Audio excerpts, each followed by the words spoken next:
बच्चों, आज हम 9वीं कक्षा क्षितिज काव्यखंड जो है आपका वाक पार्ट 2 है, उसके बारे में जानेंगे। यह जो कविता है ललित के द्वारा लिखी गई है और ये कश्मीरी भाषा में अपनी रचनाएं लिखती थी। इनका जन्म 1320 ईस्वी में हुआ था और इनकी मृत्यु 1391 ईस्वी में मानी जाती है। इन्होंने अपनी रचनाओं में जो प्रमुख है वाक की रचना की, जो मैंने भी बताया कि कश्मीरी भाषा में लिखी गई है। वाक का अर्थ होता है वाणी। तो आज हम वाक के बारे में जानेंगे कि किस प्रकार उन्होंने अपने शब्दों को जो है कविता का रूप दिया है। जो प्रथम सबसे पहले है दोहा। रस्सी कच्चे धागे की खींच रही मैं नाव, जाने कब सुन मेरी पुकार, करे देव भव सागर पार। पानी टपके कच्चे सकोरे, व्यर्थ प्रयास हो रहे मेरे, जी में उठती रह रह हो, घर जाने की चाह घेरे। रस्सी यहाँ पर उन्होंने जो है अपने श्वास यानी सांस के बारे में बताया है और उन्होंने यह बताया है कि वो अपने सांस रूपी कच्ची डोर से और अपने शरीर यानी अपनी नाव को खींच रही है, अपने जीवन को खींच रही है। जाने कब सुन मेरी पुकार, यानी वो ईश्वर से यह प्रार्थना करती हैं कि पता नहीं कि कब जो है ईश्वर भगवान उसकी प्रार्थना को सुनेंगे और उसे देव भव सागर पार का अर्थ यहाँ पर है कि उसे उसकी जीवन रूपी जो नौका है उसको पार लगाने में उसकी सहायता करेंगे। तो वो इन पंक्तियों के माध्यम से यही बता रही हैं कि उन्हें ईश्वर को प्राप्त करने की आतुरता है और उसी आतुरता को व्यक्त करते हुए वो यही कहती हैं कि जो जीवन रूपी नौका है उसको कच्चे धागे, क्योंकि सांस कभी भी टूट सकती है, जिस प्रकार कच्चा धागा कभी भी टूट सकता है, इसी प्रकार उन्होंने कुछ ऐसी चीजों की तुलना उनसे की है जो बिल्कुल हम कह सकते हैं कि हम उनसे सहमत हैं।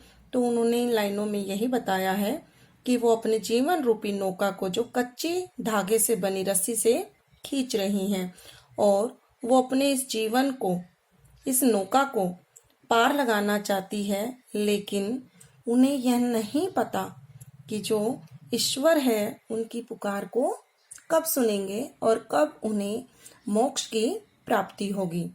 पानी टपके कच्चे सकोरे। अब आप समझ सकते होंगे कि कच्चे सकोरे का अर्थ होता है मिट्टी का बर्तन। मिट्टी का जो बर्तन होता है उसमें से पानी लगातार टपकता रहता है, तो वो पुनः जो ये कहती हैं कि उसका जो शरीर है वो कच्चे बर्तन के समान है जो निरंतर टपक रहा है, अर्थात उसका जीवन जो है व्यतीत होता जा रहा है।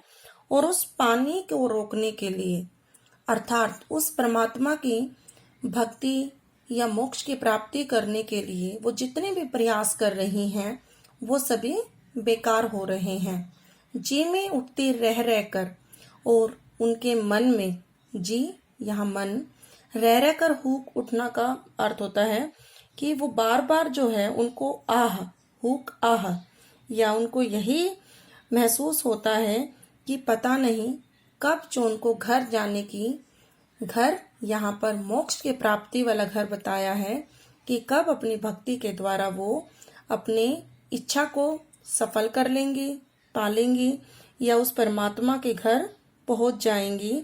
लेकिन सब उसे निरंतर जो है उसे छूटता हुआ नजर आ रहा है और उसके हृदय में एक यह आह उठती है। सेकंड, खा खाकर कुछ पाएगा नहीं, न खाकर बनेगा अहंकारी, समखा तभी होगा संभावी, खुलेगी साकल बंद द्वार की। खा खाकर, इन पंक्तियों के माध्यम से जो है कवित्री यह बताना चाहती हैं कि खाने का अर्थ यहाँ पर है कि बहुत अधिक मात्रा में खाने से, बहुत अधिक मात्रा में खाने से जो है कवित्री यह संबोधित कर रही हैं कि मनुष्य तू कितने ही तरह के व्यंजन खा ले या तू कितनी ही तरह से भूखा रह जा, तुझे परमात्मा की प्राप्ति इस तरह नहीं होगी। अर्थात उन्होंने सीधा जो है वर्णन इस बारे में किया है कि ना तो हमें ज्यादा खाने से और ना ही हमें भूखे रहने से परमात्मा की प्राप्ति होती है। उससे तो हमें और अधिक अहंकार आता है। और सम खा तभी होगा संभावी। सम अर्थात हमें समभावना से रहने के लिए, संभावना दिखाने के लिए हमें समान रूप से अपना व्यवहार रखना होता है। ना हमें ज्यादा खाना चाहिए, ना ही हमें कम खाना चाहिए। और यहाँ खाने से अभिप्राय में आपको अभी बताया है कि ये बाह्य आडंबर होते हैं जो ईश्वर की प्राप्ति में बाधा डालते हैं और हमें इस तरह ईश्वर को प्राप्त नहीं करना। खुलेगी साकल बंद द्वार की। अगर हम अपने शरीर और मन पर नियंत्रण कर पाए और अपनी चेतना को शुद्ध कर पाए तो जो हमारे अहंकार रूपी और अज्ञान रूपी जो साकल, जो कुंडी लगी हुई है, वो अपने आप ही खुल जाएगी।